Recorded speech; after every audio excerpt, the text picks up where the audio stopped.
She's a worthless and disrespectful bitch. I will never allow you to marry such a woman. With those words, my sister's head was drenched in a brown liquid. My sister begged me to come with her because she was anxious, and I followed her to the meeting with her in-laws for my sister's wedding. At the fiancé's family home, unbelievable treatment awaited us. I was verbally abused to the point of shaking with anger alongside my beloved daughter, and my sister, who was supposed to be happy, had coffee spilled all over her head. I can't take it anymore. With the sound of something snapping, I stood up. Just as I was about to grab a person who drenched my sister in coffee, Don't be mean, okay? the innocent voice of my 5-year-old daughter changed the atmosphere completely. And then, I nodded to myself, let's end it here. I am truly sorry. How many times have I seen my sister's back as she apologized? And how many times did I make her apologize? My name is Jim Taylor, 20 years old. Suddenly, the memories of the past came back to me through a dream I had a long time ago. It was my pathetic past. A hopeless person, always causing trouble for others. Jim, I want you to be someone who cares for others, so always consider the people around you in your actions. My mother would often say to me as a child, we were a poor single-parent family. Losing my father early, my mother was often sick and bedridden. My sister Ava, who was 3 years older than me, always wore dirty clothes that didn't match our sizes. Here comes the poor siblings. How filthy. Every time we were teased at school, I would cry to my sister, why only us suffering like this?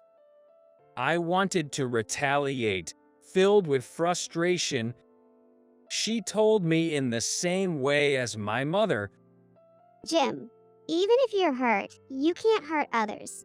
Even if you're sad, you can't make others sad. But my sister would gently pat my head, trying to console me. It's okay. When I grow up, I'll work a lot. I'll become wealthy and make you and Mom happy. But I couldn't keep believing those words forever. Our situation wasn't something that could be changed with one person's effort. Rather, it just got worse, something I painfully learned by the time I reached middle school. Finally, my frustration exploded. Jim, you fought again, didn't you? I told you to stop. shut up. They started it. Where are you going? It's midnight already. Leave me alone. I used to skip classes and get into fights on a daily occurrence. I also made a big noise in the middle of the night with friends and rode off on my friends' motorcycles. I did all the mischief I could think of, causing trouble for everyone around me. I am truly sorry.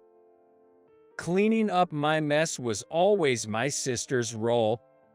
When I was picked up by the police, she would rush to the station, and whenever complaints came from school or neighbors, she would promptly apologize. I never really understood the hardship my sister went through. So, I could carelessly throw such words at her. You always come running when called. Are you always free? Jim, you have no idea.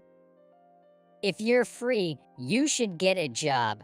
Don't waste your time on me. Maybe you're right. Ava chuckled softly and didn't even try to scold me. Later, I realized it wasn't that she couldn't argue back. By then, Ava just didn't have the energy left to argue. Ava collapsed from overwork a few days later. Jim, I fixed your school uniform. Try not to tear it again, okay? What are you doing? You were told to rest, weren't you? But I need to make dinner for Mom. It's also her birthday. Ava, looking more white than blue, as if she could collapse at any moment, staggered to the kitchen. Even I could tell that this was a crisis. As soon as she returned from the hospital, she started doing housework again. That's right. I need to make a call. I've caused trouble by collapsing. A call to where? The convenience store around the corner. I work there. Work, you mean? That was the first time I learned that Ava had a job. It was obvious, even without thinking. Mom was bedridden, and I was still in middle school. Ava, who was in high school, was the only one who could support our family. What did I mean by get a job? She had been doing that all along. Working, doing housework, taking care of Mom. Then, what about high school? To my question, Ava responded with a sad smile. I quit a while ago. But it's okay. I was mostly sleeping during classes anyway.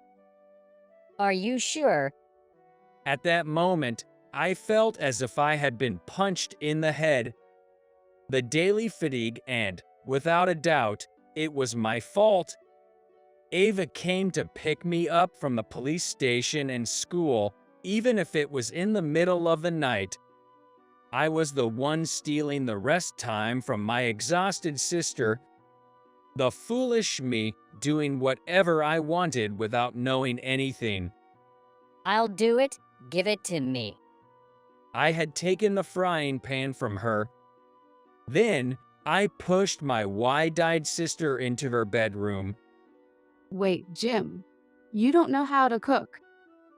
I'll do it from now on. Laundry, cleaning, taking care of Mom. All of it. Jim, thank you. Pushing Ava along, I was crying my eyes out. She was so happy when she started high school. How hard and sad it must have been for her to decide to quit. The more I thought about it, the more pathetic I felt, and tears came streaming down. Sorry. From now on, I'm going to stop bothering you. When I muttered quietly, Ava turned around, smiled, and patted my head like she used to. I'll teach you cooking tomorrow. For today, can you hand the laundry? And if possible, I'd like you to go shopping too. I'll do it. I'll go shopping too. Thank you, Jim. Her expression was apologetic, yet relieved. I felt a sharp pain in my chest, realizing how much pressure Ava had been carrying alone, and I swore never to forget that pain. I've decided that I'll never, ever act selfishly and stupid again. From now on, I would do whatever I could for my family. Under Ava's guidance, I learned all about household chores, and eventually, taking care of our mother became primarily my responsibility. At the time, I was already a freshman in high school, but I decided to drop out. I'll start working in April.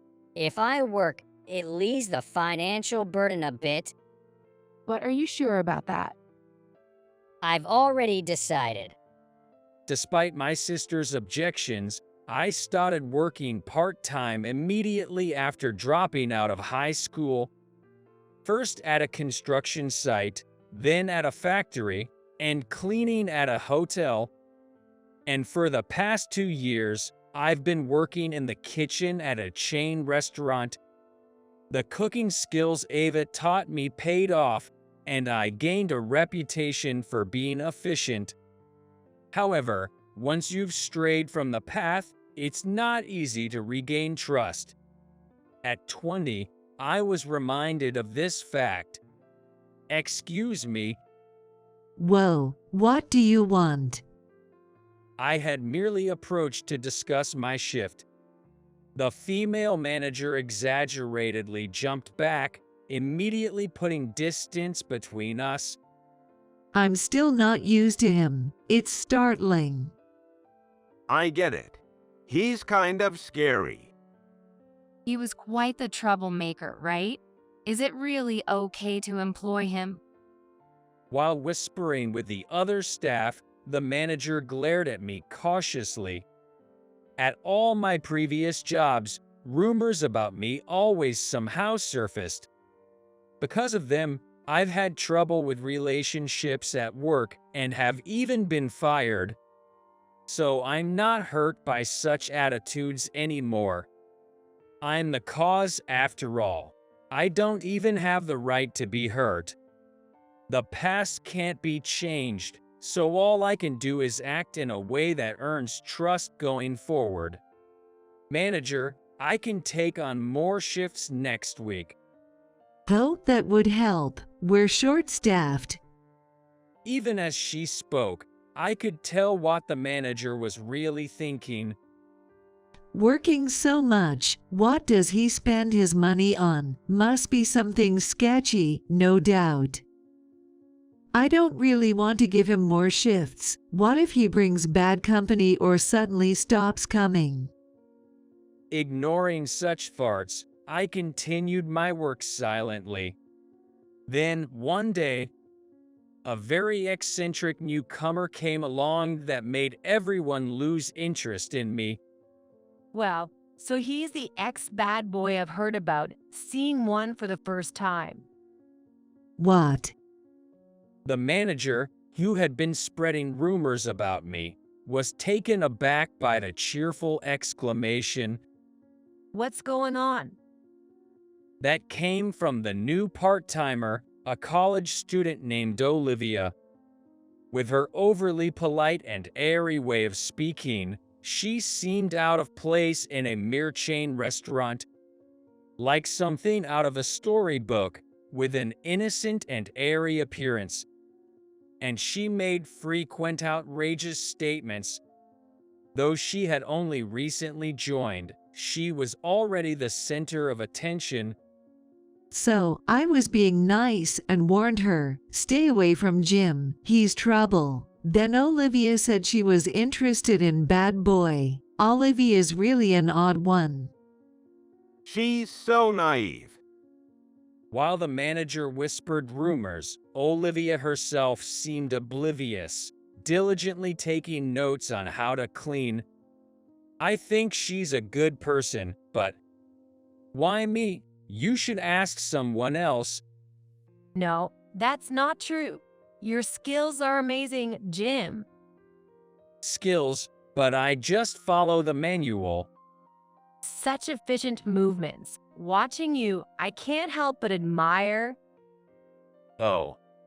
She would often come close and praise me excessively. Being more accustomed to disdain than praise, I felt awkward. Her presence somehow threw me off balance. I'm not the good person you seem to admire, Olivia. Really? Things like duty and brotherhood. Some people might have them, but not me. Without caring if I shattered her illusion, I laid out the truth. I was just someone who caused trouble for others. I used to fight daily just to vent my frustrations, and I had unilaterally cut ties with the friends I used to hang out with. Disappointed. Reality is different from movies and dramas. I deliberately pushed her away to create a barrier so she wouldn't come any closer. I couldn't afford to lose my job over some baseless rumor, especially since my mother was hospitalized and Ava and I were struggling with the expenses. Learn the job from someone else. Honestly, it's annoying to have you around. Yes. Thank you for your guidance. Her drooping shoulders made me feel a twinge of guilt, but earning money for my family was more important to me. However, a few days later, an incident occurred at work. The cash from the register had vanished overnight. You were on the late shift last night, Jim. Was it you? What? The manager accused me in front of all the staff. A murmur spread through the gathered crowd, mixed with confusion and voices saying, "I knew it." Wait, I didn't do anything. Were you taking extra shifts just to look for a chance to steal? That's not true. Is that so? I can't trust you. No matter how much you claim to have reformed, words are just words, aren't they? And you seem to be in need of money. You're the only one with a motive. The manager's words led my colleagues to nod in agreement. For the past 2 years, I have worked more diligently than anyone, even taking on shifts during busy periods, including the Christmas holiday. I thought I'd been steadily building up my credibility. Was that all just in my head? As harsh gazes converged on me, I felt the world darken and became rooted to the spot. But then, it happened. Jim is not the culprit. There was one person who stood up for me. It was Olivia. Jim is not the kind of person to steal someone else's money. I believe that. She spoke out with trembling legs and teary eyes, facing the piercing stares that must have made her want to cry instantly. Do you have any evidence, Olivia? Evidences, well. See, there isn't any, right? But it wasn't Jim. Olivia, why are you defending him? She stubbornly continued to assert my innocence. Eventually, the manager conceded and conducted a thorough investigation, revealing that a staff member who had the day off but was scheduled for the same night shift was the culprit. The manager apologized to me. "Thanks, Olivia," I said awkwardly, expressing my gratitude, and then asked her why she believed in me without any evidence. Olivia just smiled broadly and innocently replied, A person who's good at cleaning can't be bad. The boss in a movie said so. "The boss, Olivia, you watch gangster movies." Yes, I love them. Could Olivia, with her fluffy and gentle demeanor, really be a fan of such movies? Imagining her seriously watching a movie, I couldn't help but burst into laughter. I can't picture it at all. It's a wonderful world. Jim, would you like to join me sometime? Join you? Olivia looked at me curiously as I laughed, clutching my stomach. Then she started laughing with me. We both laughed for a while. This day brought us closer in no time. 7 years later, I married Olivia and we live together. We have one daughter, Emma, who is now 5 years old. Today, we are visiting my mother and sister Aves at our old home. Ava. Hey, look at Ava. Emma, don't bother your aunt. Weren't you supposed to be well behaved today? It's okay. I'm done preparing. Come here, Emma. Ava. Emma, with a big smile, ran into Ava's open arms. Even before she could speak properly, Emma was very attached to Ava. Emma dreams of being a convenience store manager like Ava. I want to be like Ava because she's so cool. Really? That's nice to hear. What do you find cool about me? Your clothes, and also, By clothes, Emma means the uniform Ava always wears. Continuing to work at the convenience store, Ava eventually became the manager. Emma often pleads to visit Ava's store. Luckily, my mother has recovered from her illness. She still lies in bed most of the time, but seems to be much more energetic than before. Amidst these happy times at home, a major announcement came. Ava was getting married. I wonder if he's okay with me not even finishing high school. But Lucas said, "It's because it's you, Ava. He's a good man." Yeah. Ava's fiancé, Lucas, is a banker at a major bank branch managed by his father. His grandfather used to be a banker, and most of his relatives are lawyers, doctors, teachers. He was born and raised in an elite family, but Lucas is a down-to-earth and friendly man despite his elite background. Their meeting happened at the convenience store where Ava is the manager. Lucas, who visited as a customer, fell in love at first sight, and gradually they started to interact. Recently, he proposed, and today, Ava is visiting his parents' house to meet with them. I'm actually a bit anxious. Our backgrounds are so different. I wonder if his parents will accept me. I shouldn't be doubting this since I've decided to marry him. Since the engagement, Ava has been mostly happy, but occasionally looks worried. Her concerns stemmed from being a high school dropout and raised in a single-parent family. Worrying that the difference in social status was too great. I splurged on this dress, but from their perspective, it must look cheap. Says. Maybe sensing Ava's unease, Emma looked up at her and said, Ava looks so pretty today, like a princess. Really, Emma? Do you think so? Yes. Emma's innocent smile finally brought a smile to Ava's face, easing her anxieties somewhat. Then, Ava made an unexpected request. Jim, will you come with me? What? Lucas will be waiting there, but going alone feels daunting. Normally, parents would go, but Mom can't. Please, would you? But what can I do there? Just having you there would be comforting. Please. While holding Emmy on her lap, Ava pleaded desperately.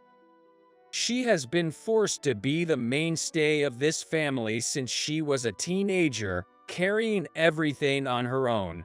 With a sick mother and a troubled younger brother, she has continued to work even when her own health was poor to pay for her mother's hospitalization. After years of hard work, she is finally trying to find happiness. So how can I, who has caused her so much trouble, not help sister? All right, I'll go with you. Really? Ava's face lit up. Then Emma jumped down from her lap and exclaimed, Emma is going too. What? Emma? Going out with Papa and Ava, right? I want to go. Emma. She insisted on joining us. Not fully understanding where we were going. We're not going for fun, Emma. We'll call your mom soon, so you should stay at home with her. No. I want to go with you. Emma, don't be so stubborn. As I scolded her, Emma's eyes quickly filled with tears. Realizing this was getting out of hand, she soon threw herself into Ava's arms, crying, Ava, Papa is. Oh, the dress got stained. Sorry, sis, I'll move her away. It's okay. Maybe we should all go together, Emma. Emma looked up, her face messy with tears and snot. Really? Yes. If Emma comes, it will make me feel even stronger. No, we can't. It would be a bother to them. Despite my protests, Ava went to call Lucas. A few minutes later, she returned with a smile, saying, His parents love children. They said it would be great for Emma to come along. Yeah, "Really?" While I felt a bit guilty for imposing on Lucas's family, their generosity made me hope that they would accept Ava as well. Feeling a bit relieved, we got ready, with Olivia bringing a suit for me and a nice outfit for Emma, and set off to Lucas's family home where he was waiting. Children, with their sometimes startlingly mature remarks, can really catch adults off guard. Perhaps children possess a unique intuition that adults lack. Emma's tantrum might have been a response to sensing something about the situation ahead. In hindsight, there were signs of unease. When we arrived, Lucas wasn't there to greet us, and we felt scrutinizing glances with every move until we entered the living room. Where's Lucas? Abel asked his parents after the initial greetings. Lucas's mother let out a heavy sigh. He's not here. How come? It doesn't matter if he's not here. You will be leaving soon anyway. Leaving? What do you mean? Before Ava could finish, Lucas's mother smiled. It was a very nasty, horrifying laugh. We invited you here to request that you break up with Lucas. What? What did you say? Ava and I exclaimed in unison, shocked. We were supposed to be here for their marriage. What was happening? Say something, please. They don't seem to understand. When the conversation turned to him, Lucas's father also spoke up. He crossed his arms, adopting a suddenly stern demeanor. A high school dropout, presumptuously clinging to my son. It's clear, lack of education really does equate to a lack of shame. Wait a second. Lucas entered the room abruptly. Lucas, where have you been? I'm sorry, Ava. They wanted to talk privately first, so I was waiting in the back. I thought it was over by now. Dad, what are you saying? If you heard, then you know. I meant exactly what I said. That's right, Lucas. You don't need to choose someone from a single-parent family, someone of poor upbringing. Lucas's parents disparaged Ava together. They must be after our money, seducing our son like that. Our family has a prestigious lineage. We can't mix it with such worthless blood. Normally, one would withdraw themselves. But what shamelessness. As you know, my husband is a branch manager at a major bank, and it's not far-fetched to say he might become the head of the main branch. To put it simply, he's of high status. The deputy head of the main branch has a daughter about your age, Lucas. You understand what this means, right? Don't ruin my chances by getting entangled with some unworthy girl. Ava is not an unworthy girl. Lucas squeezed his fists and muttered, his voice shaking. It was a feeble attempt to defend her. Needless to say, it did nothing to stop his parents. The conversation is over.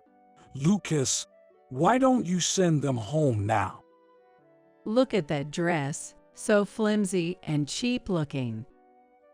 So no. At the exchange between Lucas and his parents, Ava, who had been stunned, blushed and looked down. I couldn't hold back any longer.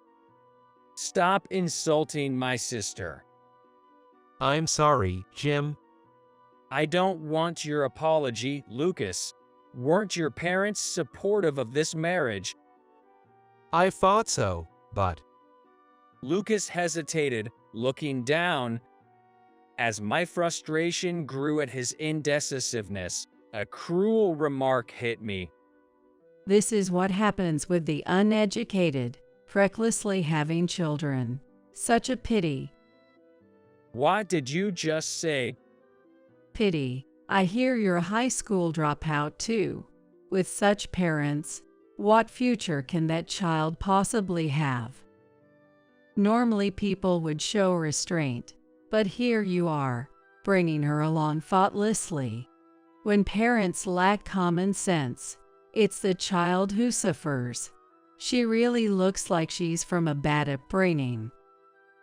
Finally, the barrage of insults reached Emma, who had been sitting quietly all along. Was the permission to bring Emma along not because they liked children, but rather to find more faults and increase the grievances? I just can't tolerate this anymore. Not only my sister, but now even my daughter. Just as I was about to stand up in anger, demanding they stop, Enough already. it was Ava who stood up first, with a look I had never seen before. How dare you speak like that to my dear brother and niece? I don't care how prestigious your family is. To me, you are the shameless ones. Ava. Lucas, stay out of this. Ava, with a fierce expression I had never seen before, confronted them, demanding an apology. But those she confronted quickly turned red with anger. What a rude woman you are. You told Lucas to shut up. I will never allow this marriage. Hey! Before anyone could react, Ava was drenched from head to toe, her new dress stained brown. Lucas's mother had thrown coffee at her. Something inside me snapped. I really can't stand it anymore. I stood up, glaring at the person I was about to confront. However, an innocent voice suddenly spoke up, drawing the attention of everyone present. I'll just cancel the account. What? Mom always says, don't deal with people you can't trust. Mean people are no good. Never deal with people like that. Emma. These people are mean, so we're canceling the account. Right, isn't it?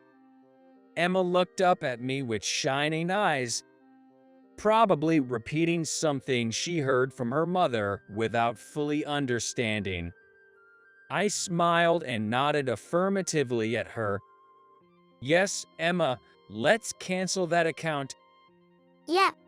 Since my daughter insists, we will be canceling our account with your bank. Jim, what are you saying?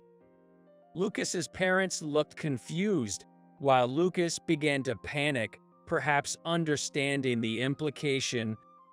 What nonsense. What's our account to you? Just petty cash, I suppose. Feel free to cancel it. Mom. Lucas was too late. With a grin, I said as if I had been waiting for those words.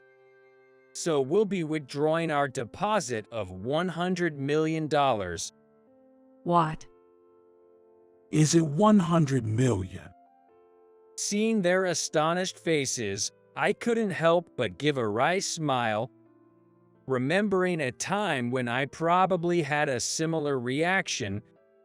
Wait, isn't Olivia's dad the owner of that company? This revelation came after Olivia and I had been dating for a while, gradually considering marriage and sharing more about our families. Olivia bravely started to reveal information about her father, and I was astounded, my jaw nearly dropping. Yes, my father is the president of Brown Securities. Olivia disclosed, mentioning a corporation well known even to me. In essence, she was a corporate heiress. She mentioned working at the restaurant was for social experience. Sorry for hiding it. Do you dislike me now? No. For me, that was hardly a concern. My more pressing issue was about myself. Being a high school dropout, poor, and supporting a sick mother through part-time jobs. I felt utterly mismatched with Olivia. Regardless of who Olivia's parents are, I could never dislike you. Jim. But I want to meet your parents once. What do you mean? I want to disclose my background to them first. I knew her parents would likely oppose our relationship. I was prepared to step back. I love Olivia, and I wanted her to be happy with someone who was worthy of her.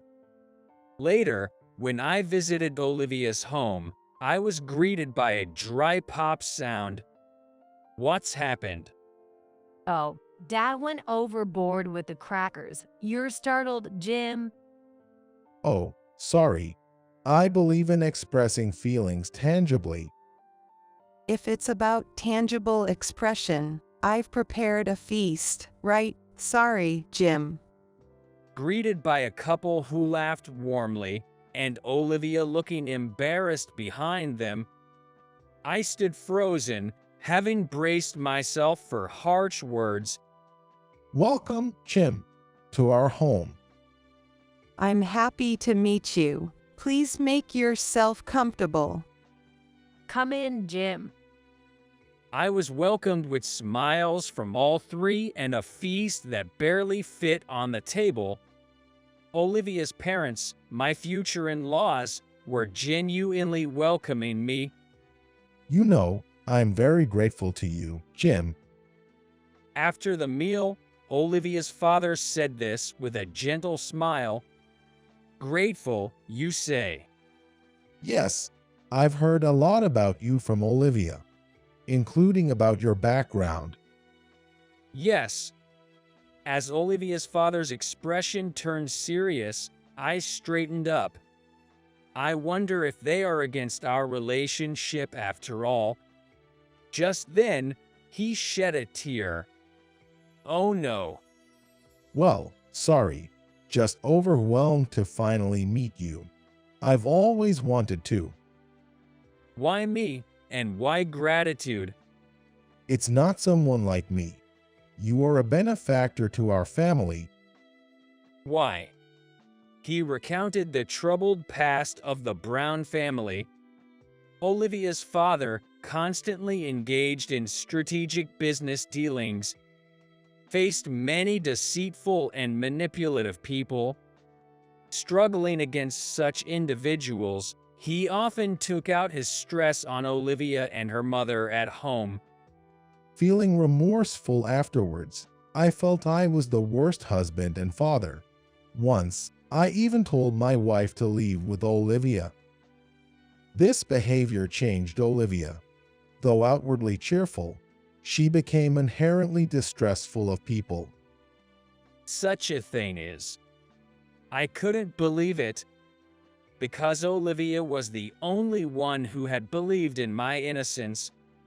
Then her father revealed the answer was me. Right after she started her job, Olivia told me about a senior who was meticulous in cleaning and excellent at cooking. This senior never cheats or cuts corners. That means. So, I wanted to believe in that senior, and for the first time in a while, I saw Olivia smile. It had been a long time since I felt so at peace. I realized how painful it was to always be suspicious of others. So, I decided to try trusting people again. It was thanks to you, Jim. By trying to trust others, the constant tension I felt was eased. I could go home in a peaceful mood, and the instances of snapping at my family decreased. and our family relationship improved significantly. That's why you, Jim, saved our family. I can't express how happy I am that you're marrying Olivia. No, not yet. Huh? I thought you came today for a wedding. I can think of anyone more suitable for my daughter than you. Oh. Her father had acknowledged me as a suitable match for Olivia. Is it different? No, of course not. I would like to marry your daughter. As I bowed, her father was overjoyed. And then, my welcome party started again at Olivia's parents' house. However, in today's world, being a high school dropout must be tough. He said, encouraging me to get a high school diploma first. Afterwards, he advised me to go on to college if I could. He offered to pay for the education, suggesting I could pay him back once I advanced in my career. Taking his advice, I started studying for the high school equivalency test while working, then went to college. During this time, I married Olivia, and we were blessed with a daughter who resembles her. Now, I'm a part of Olivia's family and working in her father's company. To avoid being labeled as just a nepotism hire, I worked hard to build credibility, and now I manage new employee training in the HR department, focusing on developing capable employees to repay the kindness shown to me. Our company has entrusted significant funds to your bank, built on the hard work of many employees, because the president trusted you. In business, we want to deal with trustworthy people, and as my daughter said, we can do business with those we can trust, which refers to you. Well. Where had their earlier bravado gone? As I glared sharply, Lucas's parents shrank back. Changing attitudes based on someone's status is proof of unreliability, as my father-in-law taught me. I took Ava and Emma's hands, heading quickly to the exit. My sister, Ava, is important to me. I can't hand her over to people like you in this house. Goodbye. Jim, Ava, I'm truly sorry. These final words were directed at Lucas. I can't give my sister to a man who couldn't stand up to his parents and protect her. Even if he desired it, I couldn't consent to their marriage. As I vowed in my heart, I turned back to Ava. Let's go home, Ava. Yes, let's go, Emma. Yeah. And so, the three of us left Lucas's family home. Ava didn't look back at her fiancé even once. That night, I explained to Olivia why Ava returned covered in coffee. I then apologized to her for deciding on my own that the account was closed. I'll cause trouble for your father and everyone at the company. I take all the responsibility. Look at me, Jim. I'm not angry. She said, prompting me to hesitantly look up. Olivia was smiling gently. I would have done the same. I love your sister and want her to be happy. I can't forgive anyone who hurts her. But I haven't heard good things about that bank for a while now, so it will be fine. Besides, I trust you, Jim. her words affirmed my decision more than anything else. And as Olivia predicted, the bank's reputation had been declining, leading the president to close the account and move the company's funds to another bank. The branch manager, held responsible for losing a deposit of $100 million, was demoted and transferred to a remote branch. The branch manager and his wife had to move to a new location and gave up their luxury house they were so proud of without a second thought. Regarding the marriage, I heard that my sister decided to break up with Lucas herself. He's kind because he probably couldn't abandon his parents. It just wasn't meant to be. Ava, sorry. Despite her words, a lonely expression crossed her face. I looked at the man in front of me, as if to say, "What will you do now? I never wanted to see you again. You couldn't protect my sister, and now you show your face. What are you thinking, Lucas?" I came here to. Jim. Since she wouldn't blame him, I did. If he fled now, I'd ensure he never approached my sister again. With that stern look, I awaited Lucas's response.